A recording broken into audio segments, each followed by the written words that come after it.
Hello, everyone, and welcome to the live show today on the Godox Instagram page. Today, we are having a very special guest with us, the Godox India mentor, the celebrity photographer Rafiq sir. So, please wait a little while as he is joining us very soon.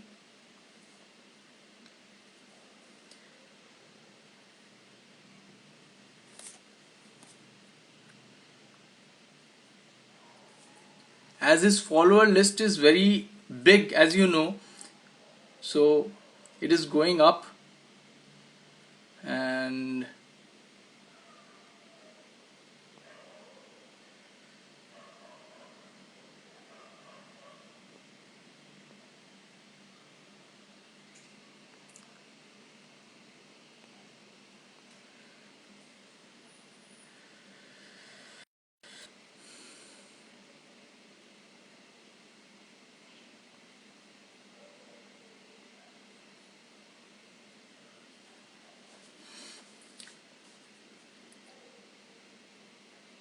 just need some time.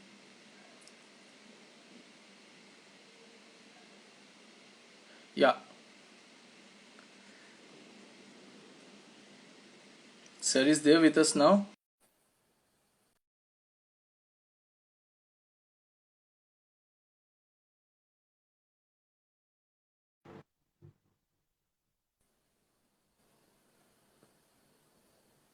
Hi, you can see me?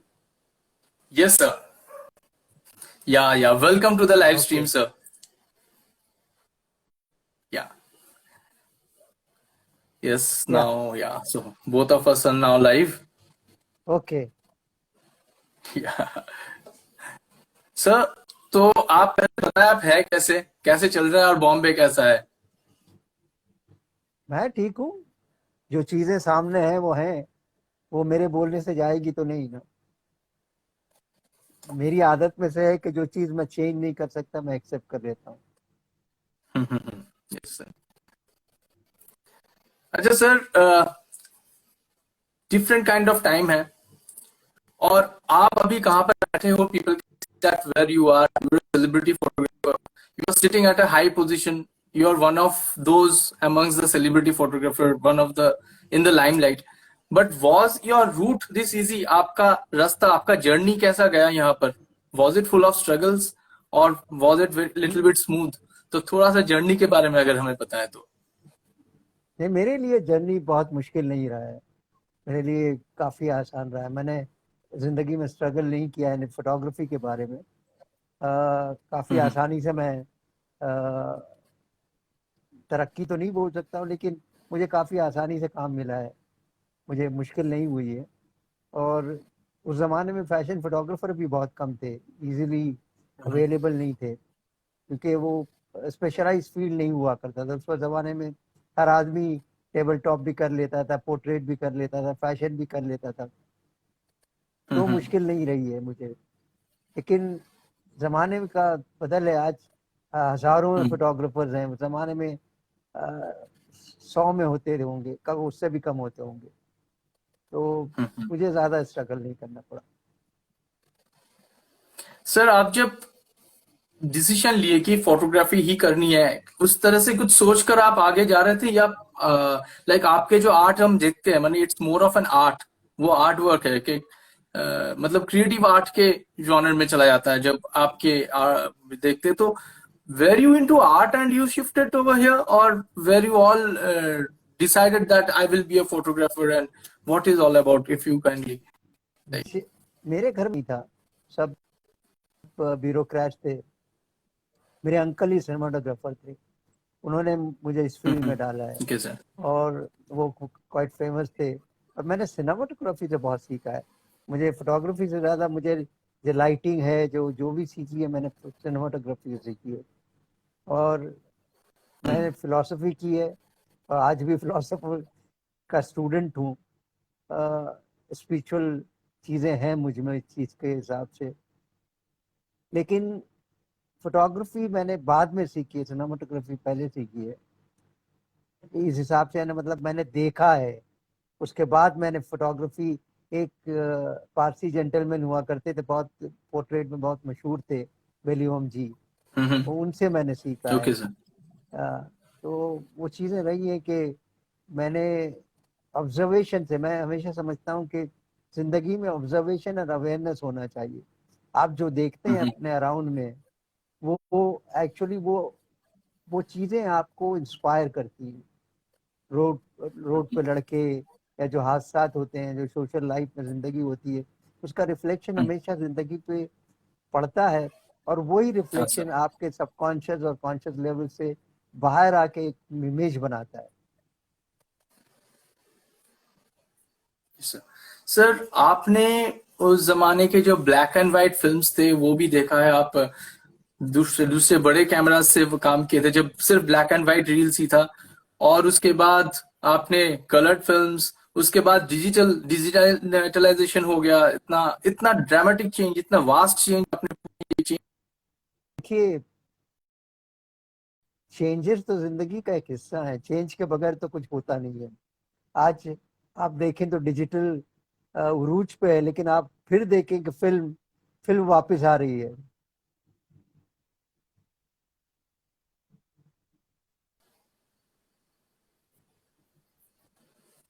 नहीं, मुझे बोलने दीजिए कि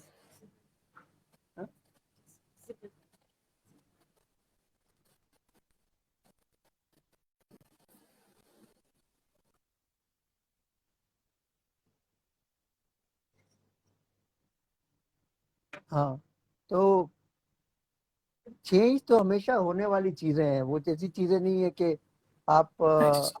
उसको control कर सकते हैं। Technological changes तो होती रहेंगी।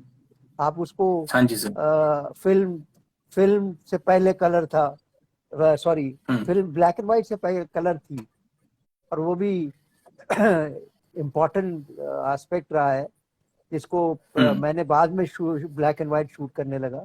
लोगों को उस वक्त भी ताज्जुब होता था कि मैं सिर्फ ब्लैक एंड व्हाइट क्यों करता हूँ।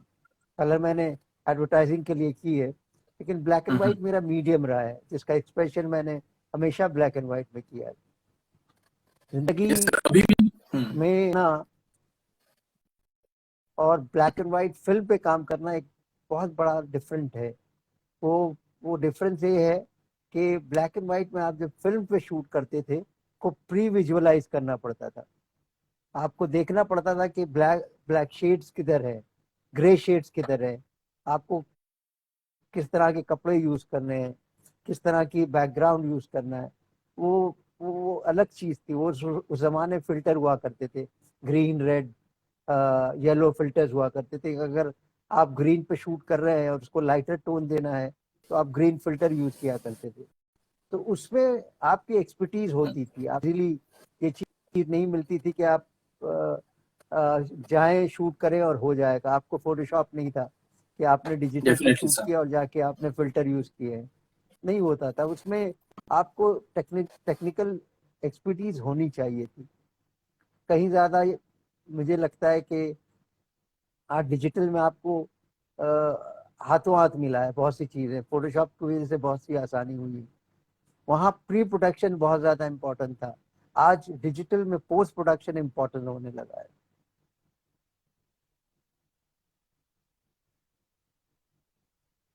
फिल्म का जो ग्रिड है, वो फिल्म का जो फील है, वो अभी भी वहां पर चमकता रहता है। मतलब आपका नेचर शॉट चाहे देखे, या फिर चाहे आपका क्रिएटिव आर्ट जो फोटोग्राफ्स आप लेते हैं, तो उन दोनों में आपका वो फिल्म का जो इफेक्ट है अभी तक आपने वो रखा है। तो क्या अप्रोच सेम रहा, या उसमें भी थोड़ा सा चेंज हुआ व्हेन मीडिया चेंज?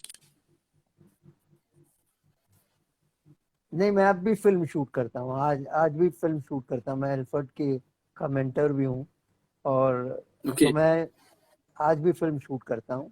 लेकिन दिक्कत ये है कि फिल्म की प्रोसेसिंग का हो जाता है। आज यूरोप में हम्म। देखिए, फिल्म बहुत स्ट्रांगली वापस आई है।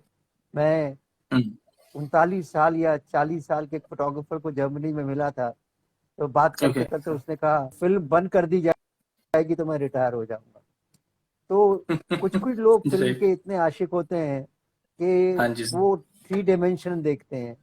ये नहीं देखते हैं हम्म। कि फिल्म और डिजिटल में क्या फर्क है। डिजिटल में और फिल्म में फर्क है। वो जो देखने हम्म। वाले हैं उनको समझ में आ सकता है।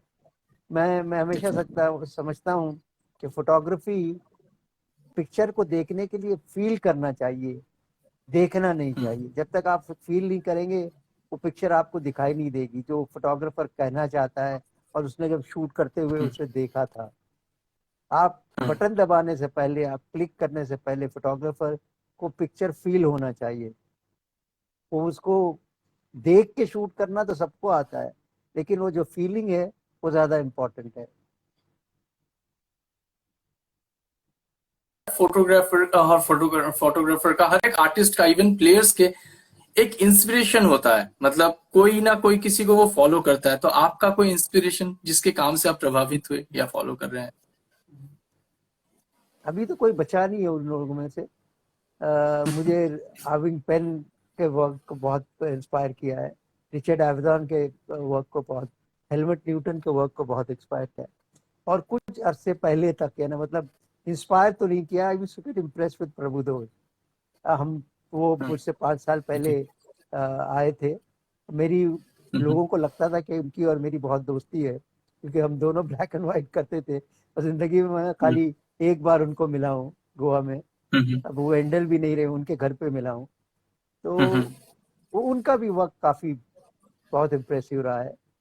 या एस पॉल, मुझे लगता है कि हिंदुस्तान में उनके ऐसा कोई फोटोग्राफर हुआ ही नहीं। जिस तरह से उस दौर में उन्होंने फोटोग्राफी की है वो काबिले तारीफ है, रियली बहुत ज़्यादा इम्प्रेसिव है। मुझे तो कुछ कुछ तस्वीरें देख के लगता हूँ कि एस पॉल के जैसा फोटोग्राफर आज है ही नहीं कोई। Should watch sir. आपने बहुत सारे सेलिब्रिटीज के साथ भी शूटिंग किया है। मंदिरा बेदी जी तो ऑलमोस्ट, मतलब we can see so many images of yours. So आपके कुछ अच्छे एक्सपीरियंस विथ और कुछ रफ एक्सपीरियंस, थोड़ी सी नॉट सो गुड एक्सपीरियंस अगर आप शेयर करो तो नहीं, एक सेलिब्रिटीज के साथ व्हाइल आप शूटिंग देम। देखें तो फोटोग्राफर सेलिब्रिटी को उसको शूट करना हर आदमी के बस की बात नहीं है, हर फोटोग्राफर के बस की बात नहीं है, क्योंकि उनकी अपनी दुनिया है। वो मेरी दुनिया से बिल्कुल अलग है। मैंने बहुतों को शूट किया है, शाहरुख को शूट किया, प्रियंका चोपड़ा को शूट किया है, बहुत लोगों को शूट किया है। मंदिरा बेदी का ताल्लुक जहाँ तक है वो मेरी दोस्ती की हद तक रहा है, यानी मतलब वो मुझे समझती हैं, जानती हैं, पहचानती हैं। और शूट करने को मुझे कंफर्ट लेवल होना चाहिए। We should talk to each other. वो मौन में नहीं होना चाहिए कि आप किसको शूट कर रहे हैं। आप इक्वल डिस्टेंस में बात करें, आप इक्वल रिस्पेक्ट में बात करें। आपको आज जब तक फोटोग्राफर को रिस्पेक्ट नहीं मिलेगा, या सामने जो पोर्ट्रेट आप कर रहे हैं या किसी चीज को कर रहे हैं वो रिस्पेक्ट उनको भी नहीं देंगे आप, तो फोटोग्राफी कुछ जमेगी नहीं। वो ये होना चाहिए कि म्यूचुअल रिस्पेक्ट होना चाहिए। लोगों को फिल्म इंडस्ट्री में ये प्रॉब्लम होता है कि रिस्पेक्ट नहीं मिल पाता है, तो वो शेकी होते हैं कि ये, यानी मतलब इस हिसाब से कि आप देखें तो ये लगेगा कि बहुत बड़ा इंसान को मैं शूट कर रहा हूँ। मुझे कभी महसूस नहीं हुआ, मुझे ये महसूस नहीं हुआ कि मैं कोई बड़े अदाकार या बड़े स्टार को शूट कर रहा हूँ। मैंने हमेशा अपने आप को भी इतना ही रिस्पेक्ट दिया जितना सामने वाले स्टार को होगा। तो वो है कि मंदिरा बेदी का मंदिरा बेदी का ये है कि मेरी दोस्ती रही है। मैंने बहुत दूसरों को भी शूट किया, कोंकणा सेन को शूट किया है, जिसका को शूट किया है, बहुतों को शूट किया है, शाहरुख खान को शूट किया है। मेरा तजुर्बा था शाहरुख खान के साथ बहुत अच्छा था, क्योंकि वो जामिया से हैं, जामिया मिलिया से, और मैं जामिया मिलिया को मैंने पहला स्कूल खोला है फोटोग्राफी का जामिया मिलिया से। तो वो ज़्यादा उनको आसानी हुई बात करने के लिए कि जामिया का मैं आदमी रहा हूँ। तो मेरे साथ बड़ी, वो ऐसे ही भी बड़े सेंस ऑफ ह्यूमर बहुत अच्छा है उनका। या तो मुझे दिक्कत नहीं हुई है, ज़्यादातर लोगों से मुझे दिक्कत नहीं हुई। लेकिन मैं एक आर्टिस्ट को ज़्यादा शूट करना पसंद करूंगा, मतलब एक पेंटर है, फोटोग्राफर, या आम आदमी या राइटर्स हैं, चैनल स्टार्स को। इसलिए नहीं कि मुझे कोई दिक्कत हुई है, आज तक मुझे दिक्कत नहीं हुई है, लेकिन मैं कंफर्टेबल लोगों के साथ हूँ जो इक्वल डिस्टेंस पे बात करते हैं।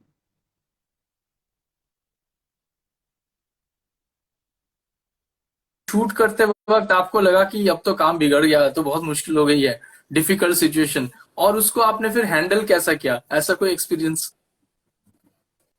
नहीं, मुझे कोई प्रॉब्लम नहीं आई है। एक दो जगह पे प्रॉब्लम आई थी जिसकी वजह से मैं जब आर्ट डायरेक्टर से कहता था कि भाई कि ये मुझसे नहीं होगा, तो वो समझते थे, आर्ट डायरेक्टर समझता था, आर्टिस्ट भी समझता था, क्योंकि हम दूसरे माहौल में शूट करते हैं। उनके खुद के मेकअप आर्टिस्ट होते हैं, उनके खुद के हेयर स्टाइलिस्ट होते हैं। और एडवर्टाइजिंग फोटोग्राफी जहाँ तक उनका ताल्लुक है, वो डिफरेंट रही है।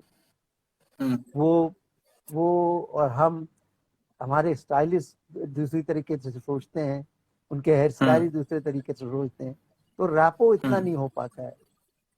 तो हमारा कभी कभी ये इंसिस्ट होता है कि हमारे ही आर्टिस्ट यूज किए जाए, हमारे मेकअप आर्टिस्ट यूज किए जाए। तो वहाँ पे दिक्कत शुरू हो जाती है कि आ, वो उनके पेड आर्टिस्ट होते हैं, साल महीना साल या कुछ भी पेड आर्टिस्ट होते हैं, और वो कंफर्ट जोन है उनका। उनका भी प्रॉब्लम नहीं है, लेकिन कंफर्ट जोन है वो। ओके सर, एक चीज बताइए, ये जो आपके जो शॉर्ट्स है ये बहुत पोएट्री से भरा हुआ होता है, लगता है जैसे आप इमेजेस से एक पोएट्री क्रिएट कर रहे हैं। तो ये बनाते समय आपके थॉट प्रोसेस या उसका माइंडसेट क्या रहता है? एक तो माइंडसेट और उसके पीछे का थॉट प्रोसेस क्या रहता है कि that you create that poetry with only the images? देखिए, मुझे टॉम ऑल्टर की एक इंटरव्यू याद है। मैं उससे भी पहले भी बहुत ज़्यादा मुतासर हुआ हूँ जिस चीज़ से जो टॉम ऑल्टर ने कही थी। उन्होंने कहा था कि मैं फिल्म इंस्टीट्यूट से बाहर निकला था और मेरी एक ख्वाहिश थी कि मैं दिलीप कुमार से मिलूं। और उनको मिलने के बाद मैंने एक सवाल उनसे किया कि आपकी अदाकारी में सबसे ज़्यादा इम्प्रेशन किस चीज़ का रहा है, वो मुतासिर किस चीज़ से हुए हैं? तो उन्होंने बगैर झिझके हुए दिलीप कुमार ने कहा, शायरी। और मैं समझता हूँ कि शायरी मेरी ज़िंदगी में बहुत ज़्यादा इम्पोर्टेंट रही है।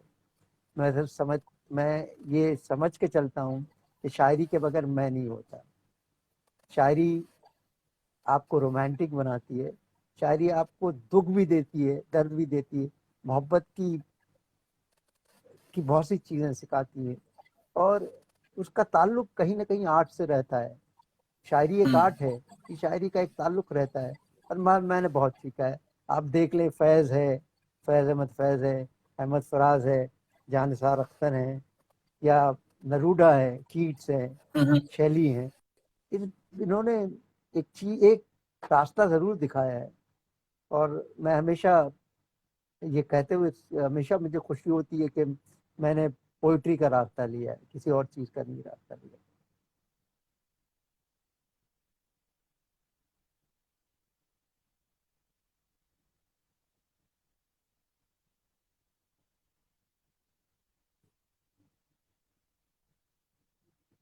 डॉग्स के लाइट्स क्योंकि आप यूज करते हैं, so anything you would like to suggest on that?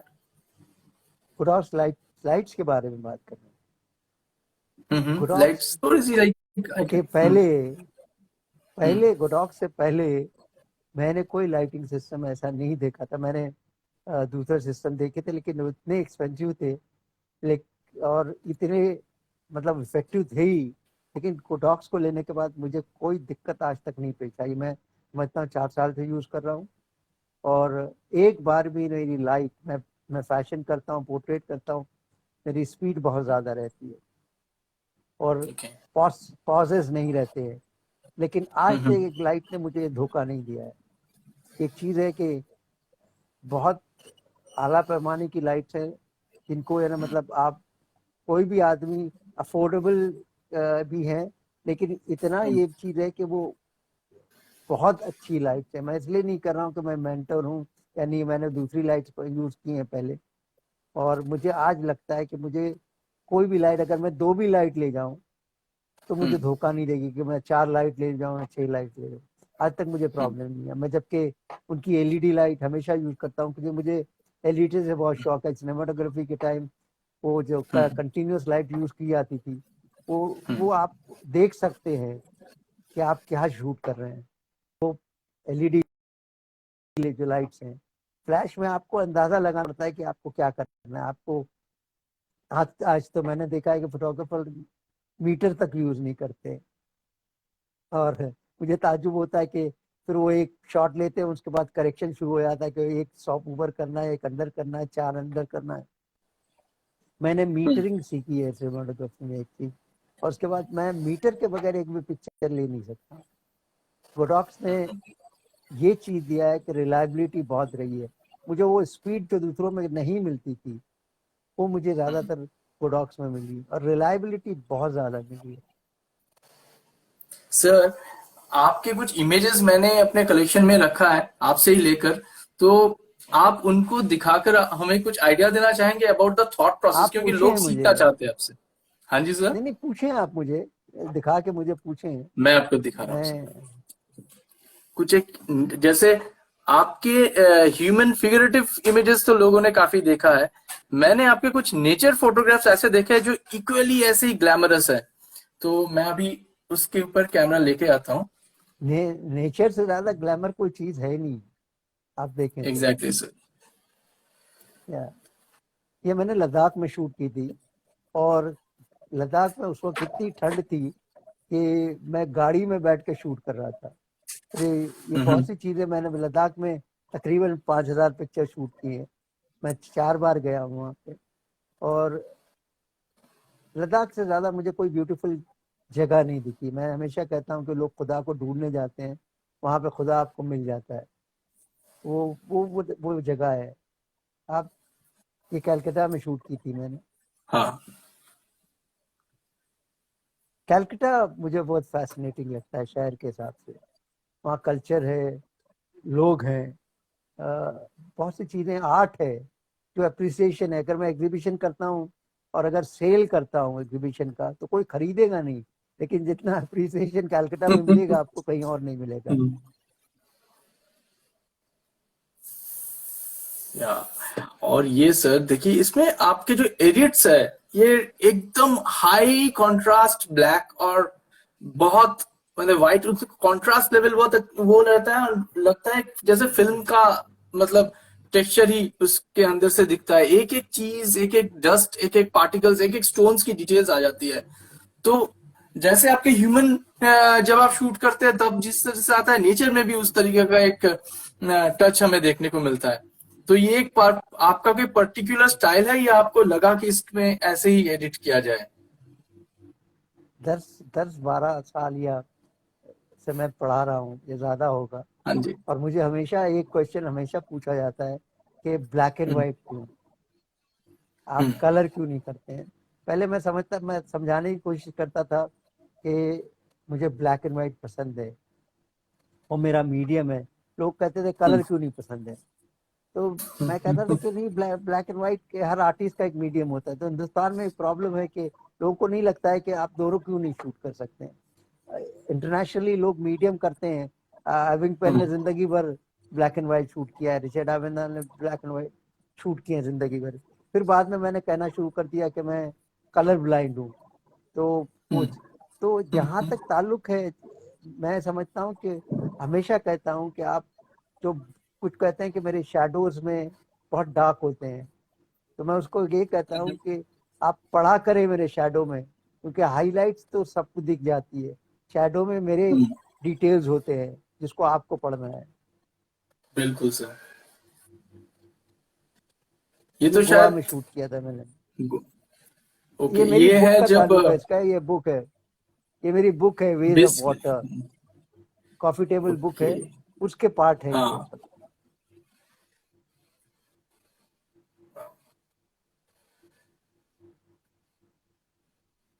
एकदम सुपर लेवल के details and this one is amazing. यहाँ पर तो लोग स्क्रीनों तीन से देख पा रहे हैं, बट आई गेस हम गोडॉक्स के पेज पे इन इमेजेस को जरूर शेयर करेंगे।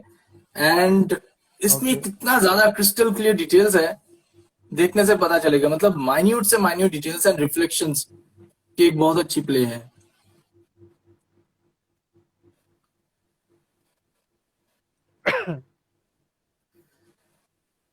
ये कोकन में किया है पूरी।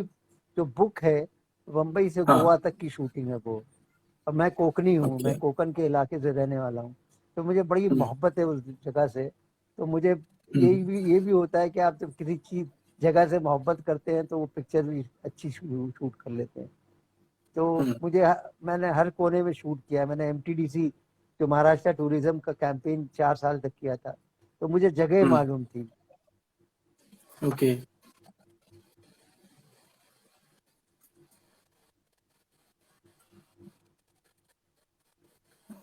और एक ये वाला मैं दिखाना चाह रहा हूँ, ये तो आपका बॉम्बे का है, बट इतना स्मार्ट, मतलब ट्री भी आपका स्मार्ट दिख रहा है।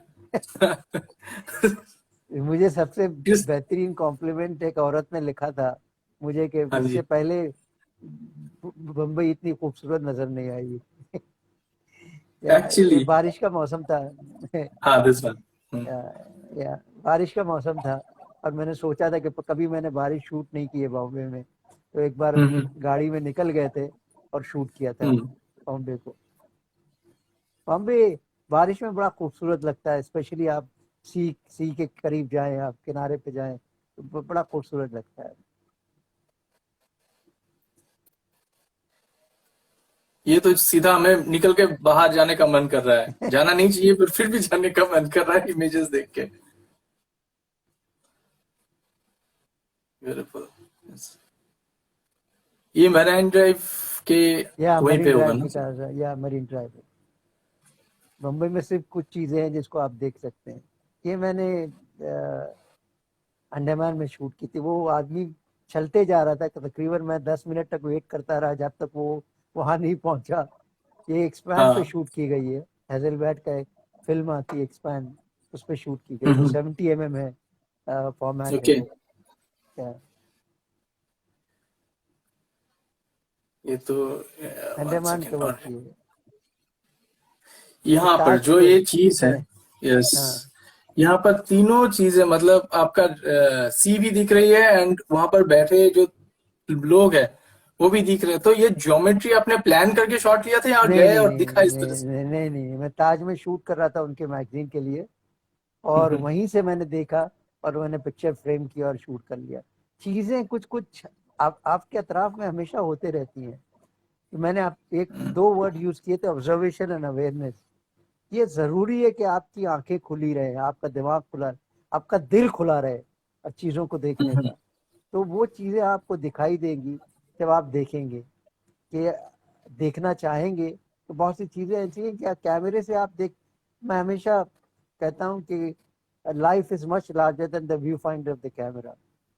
तो आप जो देखते हैं जिंदगी भर में, वो आपके कैमरे हाँ, में रिफ्लेक्ट कब होगा कि जब आप एक्सपीरियंस करें। ये मैंने बैंगलोर में शूट की थी।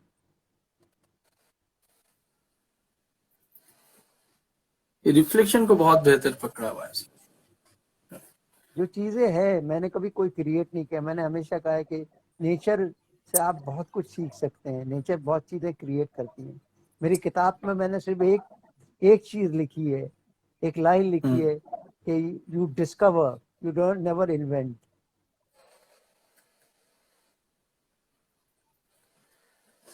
ये आपका जो ये special show, how do you think it out and like, इसको आप पहले दिमाग के अंदर सोचते हैं देन यू एग्जीक्यूट इट, बिल्कुल, ये और चीजें इट दिमाग हैपेंस? पूरे के नहीं नहीं नहीं, कुछ कुछ चीजें ऐसी हैं कि आप उस वक्त कर लेते हैं, लेकिन कुछ कंसेप्चुलाइज करना पड़ता है, क्योंकि इसकी लाइटिंग आप देखें, हर चीज देखें, जो हाँ। फॉर्मेट है, लाइंस है, ये बगैर सोचे नहीं आ सकती है। ये आपको या। सोच कंसेप्चुलाइज करना ही पड़ेगा आपको।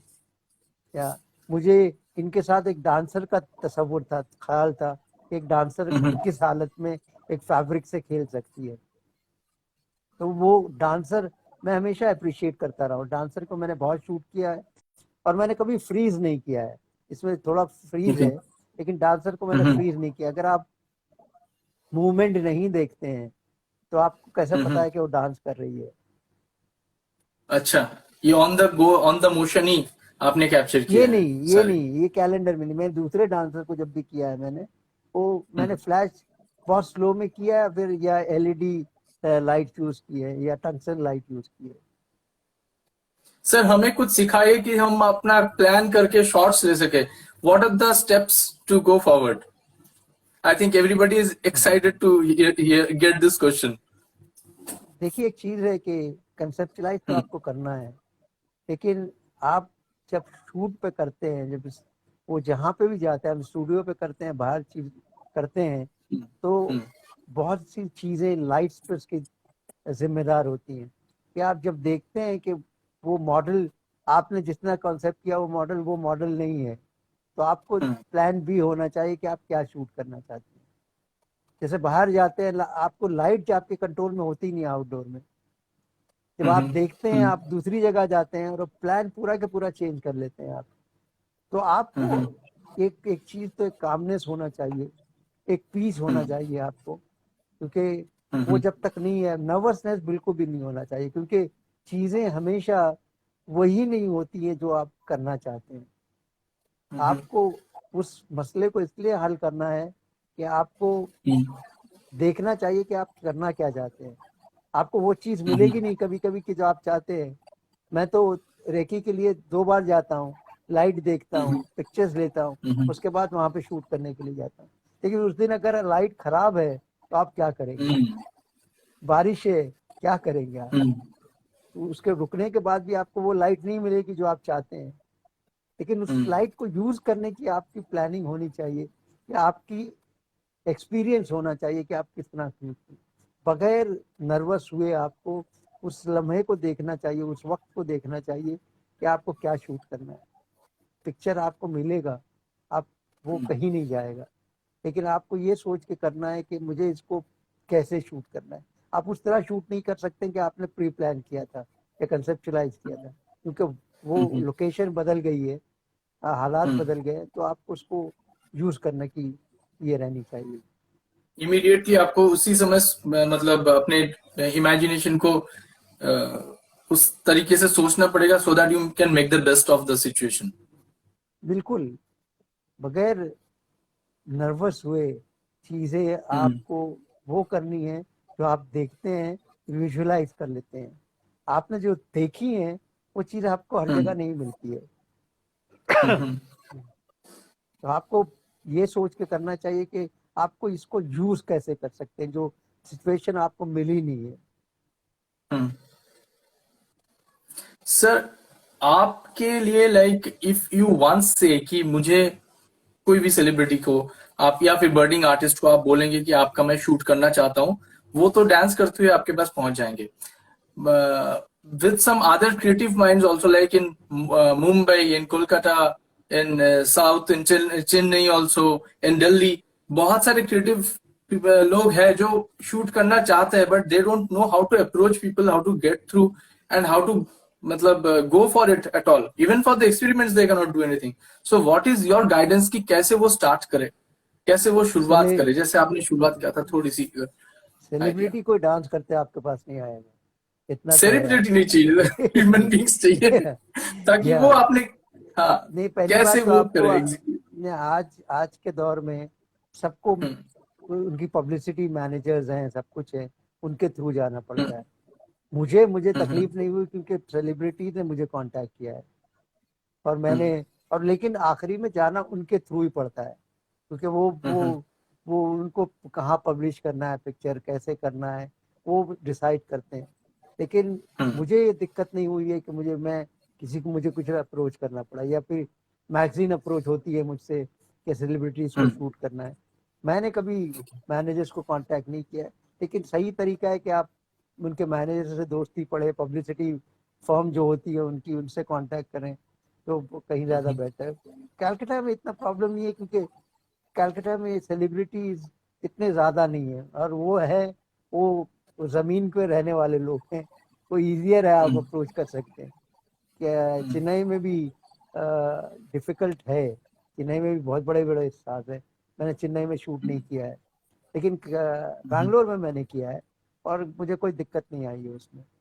कि हिंदी फिल्म बड़े लेवल की चीज है, बड़े लोग फॉलो करते हैं, उनकी उनके हम्म फॉलोअर्स करोड़ों में हैं। तो एक तरह का एक हम्म नशा भी है कि आपको किस तरह ट्रीट किया जाए। लेकिन इतना मैं कहूँगा कि आप, जब तक आपको रिस्पेक्ट नहीं मिले, आप किसी को शूट नहीं करें, क्योंकि आप नर्वस होंगे तो आपको कभी पिक्चर्स नहीं मिलेंगी जो आप चाहते हैं। आप हम्म किसी चीज में भी आप डिमांड कर सकते हैं कि आपको रिस्पेक्ट दिया जाए। रिस्पेक्ट बगैर आप काम नहीं करें तो कहीं ज्यादा बेहतर है। बिल्कुल, that's a very big point. And एक बार ये क्वेश्चंस देखते हैं सर, कई सारे लोग क्वेश्चंस पूछ रहे हैं, आपके फॉलोअर्स, आपके फैंस यहाँ पे। सो एक बार ये क्वेश्चंस देखते हैं, और मीनवाइल और सर से जो भी पूछना है आप यहाँ पर डाल सकते हैं। So we are going through the questions. So I can see a lot of compliments. Okay, there is one artist guru. Dear sir, जब आप black and white pictures click करते हैं तब कैमरा में कोई खास सेटिंग करते हैं क्या? प्लीज बताइए, जैसे कि ब्राइटनेस, कॉन्ट्रास्ट, क्लैरिटी, इन सब में कुछ करते हैं क्या? बिल्कुल सो नहीं दैट करता इज हूँ दिस मैं। क्वेश्चन। बिल्कुल नहीं करता हूँ मैं। और मैंने पहली जो सेटिंग की उसके बाद मैं आज तक देखा नहीं है, मैंने उसको चेंज करने की कोशिश नहीं की। अगर आउटडोर करे तो अलग बात है, लेकिन इंडोर में मैंने कभी कोशिश नहीं की। आउटडोर में क्योंकि आईएसओ चेंज हो जाता है, क्लाउडी हो जाता है, यूवी हो जाता है, तो टेम्परेचर कैल्विन वगैरह जो चेंजेस हैं, या फिर अगर आपको फास्ट स्पीड करनी है तो ऑटो आईएसओ ऑटो प्रोग्रामिंग के ऊपर किया जा सकता है, लेकिन मैंने बहुत कम किया है। Kailash Grayscale, he asks, what is the average number of images that you take in a portrait shoot? I don't count यार। I just shoot. I don't count. I think my assistant, they are so much loaded with the work thereafter, क्योंकि Hmm. ये film का तो time नहीं है कि आप mark करते थे, और पहले कॉन्टैक्ट शीट आती थी, फिर उसमें मार्क किया जाता था और चूज करते थे पिक्चर। अभी तो डिजिटल में कोई ये नहीं है कि आपको कितने पिक्चर शूट करना है, लोग हजारों में शूट करते हैं, क्योंकि Hmm. आपको है फैसिलिटी वो कि आप, एक्सपेंस तो है नहीं फिल्म का, एक एक फिल्म 500 रुपये खर्च होता है, वो आपको ये Hmm. भी नहीं है, क्योंकि पहले आपको एस्टिमेट देना पड़ता था कि कितनी फिल्म यूज करेंगे, कितना एक्सपेंसिव होगा। डिजिटल में तो कोई एक्सपेंस है ही नहीं है। Hmm. यहाँ पर okay, Manovandana ji asks a very interesting question. She asks the total constituent. She asks, what makes a beautiful photograph? जो आपके दिल एक को टच करे, जो पिक्चर आपको महसूस हो कि ये पिक्चर आपके दिल को टच करती है, आंखों को नहीं। आंख के सब पिक्चर देखते हैं, दिल से आप हम्म, देखें, अब महसूस करें, जहाँ तक फीलिंग्स होगी पिक्चर में, तो वो बेटर फोटोग्राफी होगी। इसलिए मैं कहता हूँ seeing Nilay is ji, not that important, is look, yeah. Seeing is not important, feeling the picture is more important than anything. Nilay Pandey ji asked a similar question. He asked, how to develop an eye like you, sir? ये जो आंखों को सबके पास develop है, करने की। सबके पास है। Everybody is so unique. कोई ऐसे शख्स नहीं है दुनिया के अंदर जो यूनिक नहीं पैदा किया। वो आंख को किस तरह यूज करना है वो आपके हक में है, आप कैसे इस्तेमाल करते हैं। आप कभी डिफरेंट नहीं है किसी से भी, आप उतने ही लेवल पे हैं जिसको खुदा ने पैदा किया है। वो उसने हर आदमी को एक यूनिक पैदा किया है। वो ये चीज है कि हर आदमी अपने आप को सोचे कि वो यूनिक है। आप ये देखें, मैं हमेशा मिसाल देता हूँ कि हम ज्यादा इम्पोर्टेंस नहीं देते हैं। जो बाई हमारे यहाँ काम करती है, या जो मोची हमारे घर के कॉर्नर पे होता है, वो भी क्रिएटिव है, लेकिन हम उसको ही समझते हैं जो आर्टिस्ट है। तो ये बात नहीं है, हर आदमी अपने अपने माहौल में अपने अपने तरीके से क्रिएटिव है। हम्म, बिल्कुल सर। विल्सन अजहर जी आस्क्स, हाय सर, कभी कभार लगता है मैं फोटो तो लेता हूँ लेकिन उसका यूज कहाँ करूँ, ये बात समझ में नहीं आती उनको। देखिए एक चीज है कि अभी वो वक्त ही नहीं रहा है कि आप पहले मैगजीन थे, मैगजीन में फोटो एडिटर्स हुआ करते थे, अप्रोच कर ले, लेकिन आज इतने फोटोग्राफर्स होंगे तो कि फोटो एडिटर्स नहीं कर पाते। एक अप्रोच ये है कि आपके पास इतना बड़ा मीडियम है इंस्टा और फेसबुक, लेकिन एक चीज है कि आप सिलेक्टिव होना चाहिए कि आपके पिक्चर इतने अच्छे हैं कि दो लोग देखें और आपको बुलाए, या इंटरव्यू लें आपका कि हम कुछ शूट करना चाहते हैं, तो ऐसे कर सकते हैं कि नहीं कर सकते। लेकिन आप इमेज को हर रोज ये करें कि डालना ही है, वो अच्छे पिक्चर्स हो न या ना हो, it doesn't make any difference, तो वो गलती करेंगे आप। तो आपको जो सही पिक्चर लगे कि वो इम्प्रेसिव है, वो ही डालना चाहिए आपको। सर, सर आप रूथलेस होने एवेलिना, चाहिए। रूथलेस होना चाहिए आपके ओके, पिक्चर्स के बारे में। आइडेंटिफाई कि आप एडिटर हो, मतलब ऐसे एडिट करने के समय ऐसा ना सोचे कि ये मेरा बेबी है, मैं इसको एकदम नहीं संभाल के बिल्कुल करूंगा। नहीं। आपको, नहीं हाँ, आपको केयरफुली देखना है कि एट ऑल वो केयरफुली वर्थ है नहीं, कि बहुत नहीं। रूथलेसली, रूथलेसली देखना पड़ेगा। किसी ये समझे कि मेरा पिक्चर नहीं है, या आप ये सोचें ये कि एक डिफरेंट मेरे, माइंडसेट। या बिल्कुल। So, Evelina Praveen, he asks, what world do you prefer, reality or surreality? आह, दुनिया के अंदर कुछ अगर बनाना चाहते हो आपको से, सीरियल तो सब कुछ है अगर बनाना चाहते हैं, नहीं तो रियलिटी हम्म, है। आपने कभी लगा था कि पैंडेमिक रियलिटी हो सकता है? एक जमाने में फिल्मों में दिखाया ये जाता तो था कि कभी नहीं सर। नहीं, दिखाया जाता था फिल्मों में कि ये साइक्लोन आया और ये आया वो आया, लेकिन आज वो सीरियल था एक जमाने में, आज रियलिटी है। तो चीजें ऐसी हैं कि हम आप लोग नहीं बना हमेशा सकते उसको। हम लोग हमेशा ऐसे डिस्कस करते हैं, हर एक जो गड़बड़ होता है, कभी किंग कॉन्ग आता है या गॉडजिला आते हैं या कुछ भी होता है, अमेरिका पे ही जरूर होता है। हाँ, और अब पूरी दुनिया पे हो गया एंड कोई, anyways, that's a different topic. So let us see. Okay, some of your fans wants to meet you in person. Shooting outdoors. Okay. So Pinkman Photos, he asks, sir, when shooting outdoors, how do you control nature light and open spaces? देखिए एक चीज है, मैंने, मेरा एक मोटो रहा है life में कि आप 9 बजे के बाद शूट नहीं करें और 4 बजे से Hmm. पहले शूट नहीं करें, क्योंकि वही लाइट आप कंट्रोल कर सकते हैं। लेकिन आपको Okay. कॉन्ट्रास्टी इमेज है, आपने प्लान किया है कि कॉन्ट्रास्टी Hmm. इमेजेस हैं, तो मैं तो कोई भी टाइम पे शूट कर सकता हूँ। मैं हमेशा लगता है कि अगर आपको नहीं मिलता है वो शॉट और दूसरी तरीके से कॉन्ट्रास्ट शूट करना है आपको, तो आप डे Hmm. लाइट में कहीं किसी भी वक्त शूट कर सकते हैं। लेकिन वो कॉन्सेप्ट इतना स्ट्रांग हो, क्योंकि आपको ये सोचें कि लैटिट्यूड होता है, वो लैटिट्यूड Hmm. से बाहर नहीं जाए आप। आपके हाइलाइट्स बर्न नहीं हो या शैडोज में कुछ डिटेल्स नहीं हो, वो नहीं होना चाहिए। वो आपको कंट्रोल करना चाहिए। जब मैं बात कर रहा हूँ 10 बजे की बात या 12 बजे की बात, तो Hmm. आपके हाईलाइट पे आपको शूट करना पड़ेगा। आपको शैडोज पे शूट करेंगे तो हाईलाइट आपकी जरा भी डिटेल्स नहीं देगी। Details, मतलब दे से कि the God is in the details, तो डिटेल्स अगर चला जाए तो आपका कंट्रोल उस इमेज के ऊपर से चला जाएगा हम्म। Almost.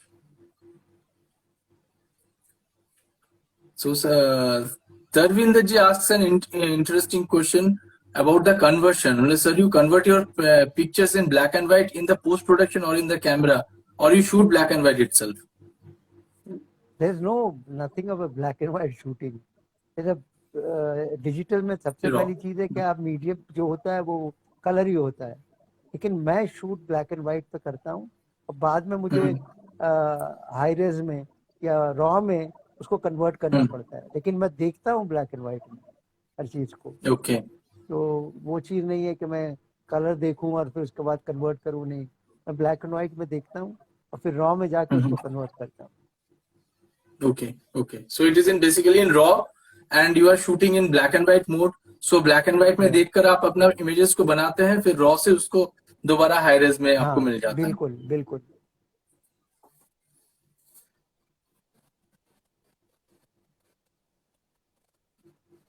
Acha, then this question is also very interesting from Gbitesh Malik, and he asked that how to get your photographs evaluated for improvement. कैसे पता चले कि इसमें और betterment हो सकता था? क्या देख के पता चले कि ये खामियां रह गई है? देखिए मैं जब भी शूट करता हूँ और जब घर जाता हूँ, रात को जब हम्म, तकिए पे सर रखता हूँ, तो ये सोचता हूँ कि मैं इससे बेटर पिक्चर ले सकता था।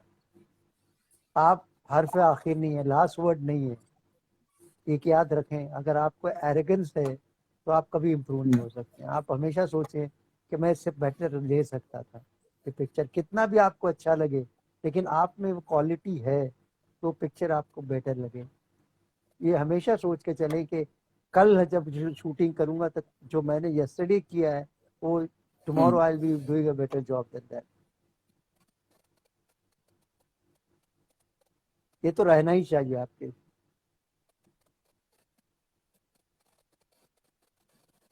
Okay, so the Evelyn ji is thanking you for the answer, and Ashish ji भी बहुत ज्यादा खुश है, he is also thanking you. बोल रहे सर आपके छत्र छाया रहने की सीखने की चाह है, उसके लिए क्या करना पड़ेगा? He wants to be a student, he asks you how to be a student. छत्र छाया तो एक की है, ऊपर वाले की। उसके नीचे रह के आप सब कुछ कर सकते हैं। आप देखें तो एक चीज है कि आप इम्प्रेस हो सकते हैं फोटोग्राफर से, लेकिन वो आपकी मंजिल है नहीं, रास्ता आपको खुद को ढूंढना है। आप कभी दूसरे के पैरों पे चल नहीं सकते हैं, आपको अपने पैरों पे चलना पड़ेगा। Definitely sir.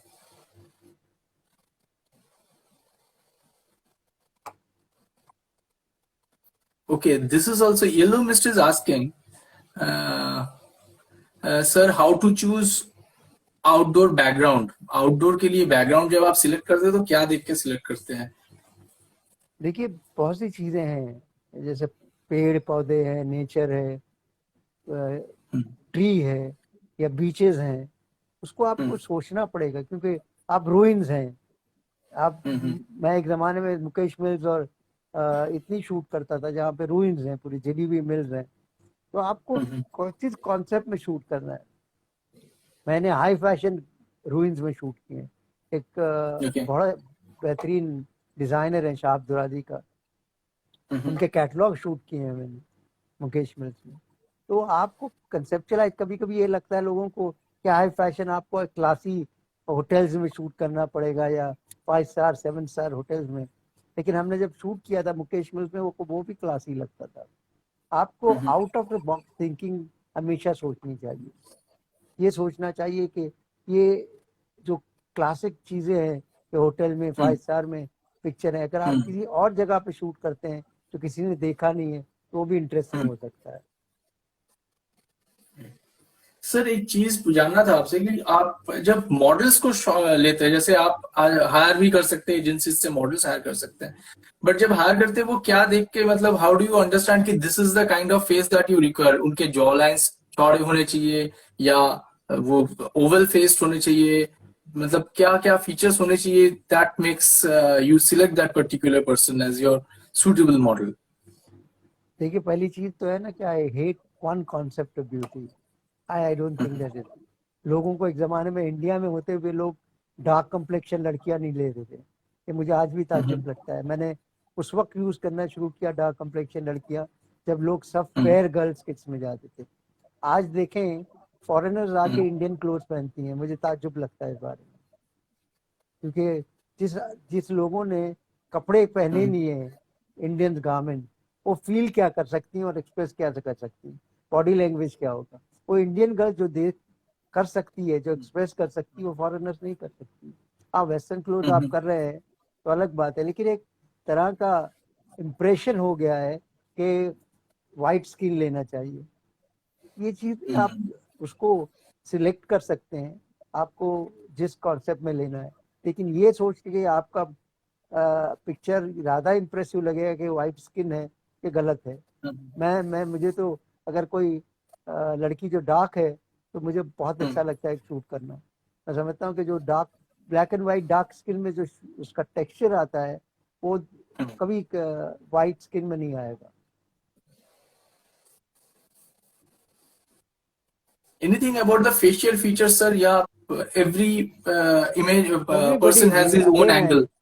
Yes absolutely. अगर आप देखें अपार्ट फ्रॉम इंडियन मॉडल, आप सेलिब्रिटीज को शूट कर रहे हैं तो उनको मालूम है कि उसका एंगल कौन सा है। वो आपको पहले बोल देंगी क्या ये एंगल मेरे लिए बहुत अच्छा है, आपको सजेस्ट कर सकती है। तो लोगों को भी, मॉडल्स को भी जो बहुत ज्यादा एक्सपीरियंस होते हैं, उनको पता है, और वही एंगल से वो आपको बॉडी लैंग्वेज देंगी, आपको शूट करेंगी। तो लोगों को एक्सपीरियंस के बाद पता हो जाएगा। और आप अगर Okay. फोटोग्राफर हैं तो उसके बाद में आपको पता चल जाएगा कि 2/3 में शूट करना कहीं ज्यादा बेटर है कि स्ट्रेट आप शूट कर रहे हैं। क्योंकि जो ग्राफिक एंगल आपको 2/3 में मिलेगा, वो जो है वो आपको स्ट्रेट पिक्चर्स में नहीं मिलेगा। Pictures happen in a graphic sense. Lines hmm, make the picture. हमेशा याद रखिए, तो पिक्चर्स हम्म, वो लैंग्वेज में, ग्राफिक सेंस में ही बात करता है। ओके।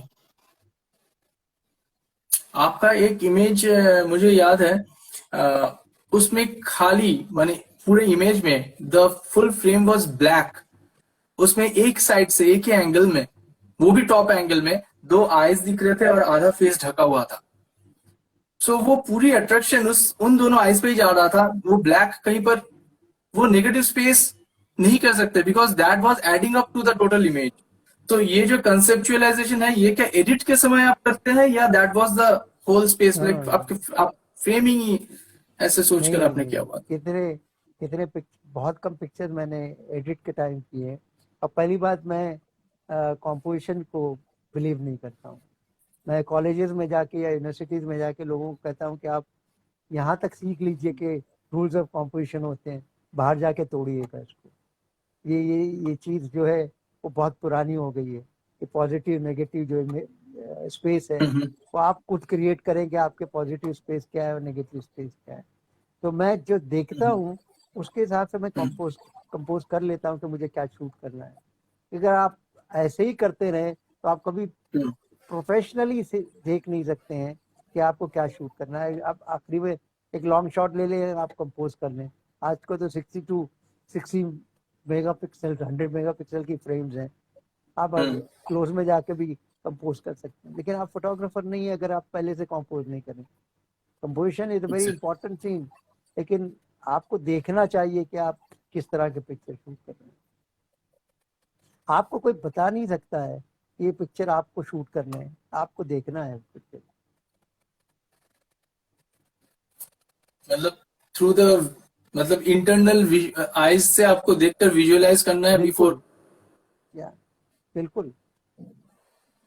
दैट्स अ आपके प्रैक्टिस। व्यू फाइंडर को कैमरा पे लग व्यू फाइंडर पे देखेंगे, अपनी आंख लगाए, तो आपको एहसास हो जाएगा कि पिक्चर राइट है कि नहीं है। ये तजुर्बे से भी आता है, ऐसी बात नहीं कि आप पहले दिन आप लगाएंगे तो आपको मिल जाएगा। नहीं, आपको नहीं मिलेगा। Sir, Neil sir is there with us. Hmm, Neil sir is asking, Neil Bose sir, that या sir, how to shoot abstract with models means your source of inspiration and thought. यार, ये चीजें ऐसी हैं कि बहुत सी चीजें हैं कि जब कभी ये कॉन्सेप्ट मेकअप मैन से आता है, कभी कॉन्सेप्ट मुझसे आता है, कभी कॉन्सेप्ट कहीं स्टाइलिस्ट से आता है। ये चीजें आप पेंटिंग से बहुत सीख सकते हैं। एब्स्ट्रैक्ट पेंटिंग में बहुत है, आपको इंस्पायर कर सकता है पेंटिंग से। फोटोग्राफी में बहुत कम एब्स्ट्रैक्ट होते हैं, एब्स्ट्रैक्ट होते हैं तो मॉडल के साथ नहीं होते हैं। तो वो चीजें आपको पेंटर्स में ज्यादा दिखेंगी। आप मेरी कई पिक्चर्स में लोगों को लगता है कि मैं हाथ पे ही फोकस कर रहा हूँ, सिर्फ हाथ दिख रहा है और मॉडल कॉम्पोजिशन से फोकस से बाहर है। कितने लोग पूछते हैं कैसे हो सकता है। अब मेरे लिए वो चीज़ है कि वो हाथ बड़ा खूबसूरत नजर आ रहा था उस वक्त, तो मैंने शूट कर लिया। कभी कान के ऊपर कुछ है चीज़, तो इंटरेस्टिंग चीज़ पहनी हुई है, तो मैंने कितनी बार फोकस किया है जो कान पे। और मैं एक टिल्ट एंड शिफ्ट यूज़ करता हूँ जाइस का। वो एक यूक्रेन साइंटिस्ट ने बनाया था जाइस के लेंसेज से। वो बहुत डिफिकल्ट लेंस है, मुझे एक महीने से ज़्यादा लगा सीखने के लिए उसको। लेकिन वो भी मैंने सीख के देखा कि आप उसकी कॉम्पोजिशन टोटली डिफरेंट है दूसरे लेंसेज के साथ। तो एब्स्ट्रैक्ट को आपको पहले से सोचना, एब्स्ट्रैक्ट वहां नहीं हो सकता है जब आप शूट कर रहे हैं। एब्स्ट्रैक्ट को आप कंसेप्चुलाइज करना पड़ेगा। पिंक मैन फोटोज आस्क से वेरी, जो मैं पहले पूछ रहा था उसका और डिटेल्स में पिंक मैन फोटोज ने आपसे पूछा है। Sir, how did you start of your career? What was your age when you first held the camera in your hands? And when did you realize that this is what you want in the rest of your life? जिंदगी के सफर में कोई चीज आसानी से नहीं मिलती है। मुझे इतनी मुश्किल नहीं हुई, लेकिन आज के दौर में जब फोटोग्राफर इतने ज्यादा है तो कोई चीज आसानी से नहीं मिलेगी। मैं मैंने बहुत यंग एज में तो शुरू नहीं किया, मैं पढ़ता रहा कुछ चीजें कहीं। लेकिन जब मैंने सीखा है कुछ चीजें देखकर, तो मुझे लगा कि हम्म, मेरी मेरी जिंदगी का एक अहम हिस्सा फोटोग्राफी है। जैसे शायरी मेरी जिंदगी का अहम हिस्सा है, फोटोग्राफी आज मेरे लिए बहुत अहम है। क्योंकि आप देखें कि अगर आपको पैशन है, आपको क्रेज है, हम्म, तो आपको बहुत सी चीजें छोड़नी पड़ेगी।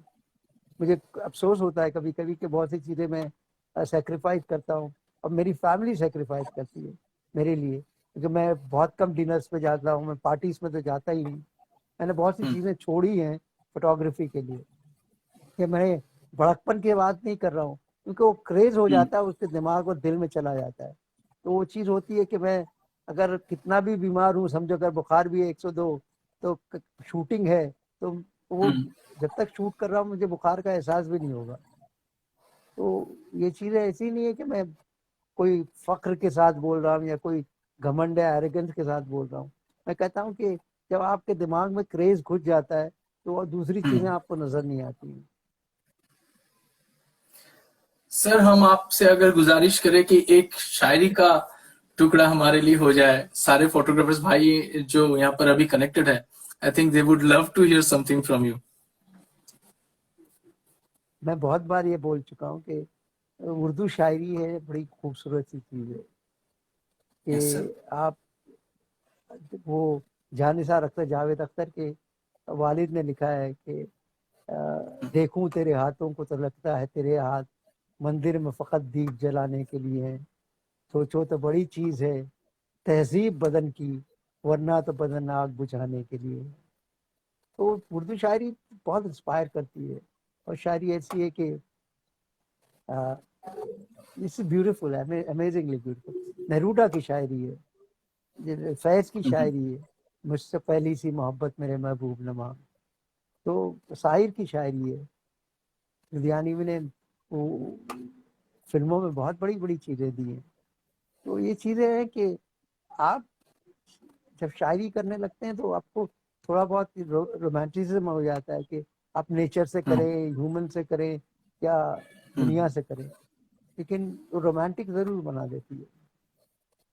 Definitely sir. और वो आपसे आपकी इमेजेस देखकर उससे और बेटर हम समझ नहीं सकते कि ऑफ कोर्स आपको रोमांटिक बना चुके हैं। So it's not just go with a machine and shoot. ये मशीन गन नहीं है, कैमरा है, एक आर्ट का डिवाइस है। और एक अगर एक आर्ट एक मतलब एक ऐसा बंदा उसके कैमरे के पीछे हो जो आर्टिस्टिक हो with his bent of mind, he can actually then visualise and see things differently. तो देखिए, सर। मैंने अपने आप को हम्म, मास्टर कभी नहीं समझा है। मैं आज भी स्टूडेंट समझता हूँ। हर माहौल से हम्म, सीखता हूँ, हर सबक से सीखता हूँ। पैंडेमिक भी एक हम्म, सबक है। लोगों को हम्म, डिप्रेशन आएगा क्योंकि आज हम्म, कुछ काम नहीं है जिंदगी के अंदर, लेकिन हर लम्हा हम्म, अगले लम्हे के लिए खूबसूरत है। ये याद रखिए कि हम सूफियों में एक कहावत है कि जी, जी, ये मायूसी कुफ्र है करके, यानी मतलब मायूस कभी नहीं होना चाहिए। जिस जो हम्म, जो चीज आपको तकलीफ देता है, रूमी ने कहा है, उसके जो हम्म, दर्द देता है, उसमें उसका यूज भी है कि आपको उसकी दवा भी देगा। हम्म। आपकी दुआ से जिंदगियां बदल सकती हैं। तो ये चीजें ऐसी है कि अ, हर लम्हा डिफिकल्ट नहीं होता, उसके बाद कुछ ना कुछ तो आता ही है आपकी जिंदगी के अंदर। Definitely sir. बिल्कुल सही सर। अ, कुछ सर। आज है कल। सर हाँ, आप बोलिए। हम सब फोटोग्राफर्स को जो हमसे अभी जुड़े हुए हैं उनको क्या कहना चाहिए? एक फाइनल अगर आपसे कुछ सजेशन या गाइडेंस आप देना चाहते हैं सबके लिए, तो वो क्या होगा? मैं सबसे पहले ये कहूंगा कि पर्सनल वर्क बहुत इंपॉर्टेंट है। अगर आप अपना काम खुद करें, कोई चीजें हैं जो कॉन्सेप्ट हैं, वो पर्सनल चीजें सबसे ज्यादा इंपॉर्टेंट है। अगर आप पर्सनल चीजें बहुत करते हैं, तो आपके लिए कोई भी कमर्शियल वर्क एक बहुत आसान है। इतना आसान है कि आपको किसी ने सुबह उठा दिया और कहना है कि आप ये शूट करना है, तो बहुत आसानी होगी, क्योंकि पर्सनल वर्क में ऑप्शन आपके पास है। हम्म, आपका कॉन्सेप्ट है, आपका डिसाइड करना है कि किस तरह से शूट करना है। आपके पास आपकी लाइट्स है, सब कुछ है। पर्सनल वर्क करते रहिए, ये ज्यादा इंपॉर्टेंट है। हम्म, आपको आज तो इंस्टा पे कोलैबोरेशन भी है। आप आसानी से मॉडल्स ले सकते हैं, आसानी से मेकअप आर्टिस्ट ले सकते हैं, स्टाइलिस्ट ले सकते हैं। आपको स्ट्रगल भी नहीं करना पड़ेगा। पर्सनल कंटिन्यूअसली करते रहे। Thank you so much sir, आपने इतने सारे अच्छे आइडियाज हमें दिए। एंड इंस्टाग्राम का एक तकलीफ है कि वो 1 घंटे में रोक देता है सारी चीजें को, इसीलिए हाँ, हमें फिलहाल के लिए वो करना पड़ेगा, थैंक यू बोलना पड़ेगा। बट आई होप हाँ, हम लोग मिलते रहेंगे, ऐसे लाइव शोज होते रहेंगे। और बाकी दोस्तों को एक बार कह दूं कि ये जो प्रोग्राम है, ये जो लाइव सेशन अभी हो रहा है, चल रहा है, ये इंस्टाग्राम आईजीटीवी में, गोडॉक्स के आईजीटीवी में ये रहेगा। वहां पे आप लोग जरूर इसको लाइक कीजिएगा, और कुछ भी सर से और पूछना हो कमेंट्स में डाल देने से sir will get back on those. Even कोई टेक्निकल क्वेश्चंस हुआ तो the technical team will get back on those. तो आप इसको जरूर लाइक कीजिएगा, और आपके सारे कमेंट्स, इतने सारे कमेंट्स, इतना सारा प्यार जो मिला है हमें, वो वहां पर भी डाल दीजिएगा। कोई भी क्वेश्चन है प्लीज वहां पर डाल दीजिएगा।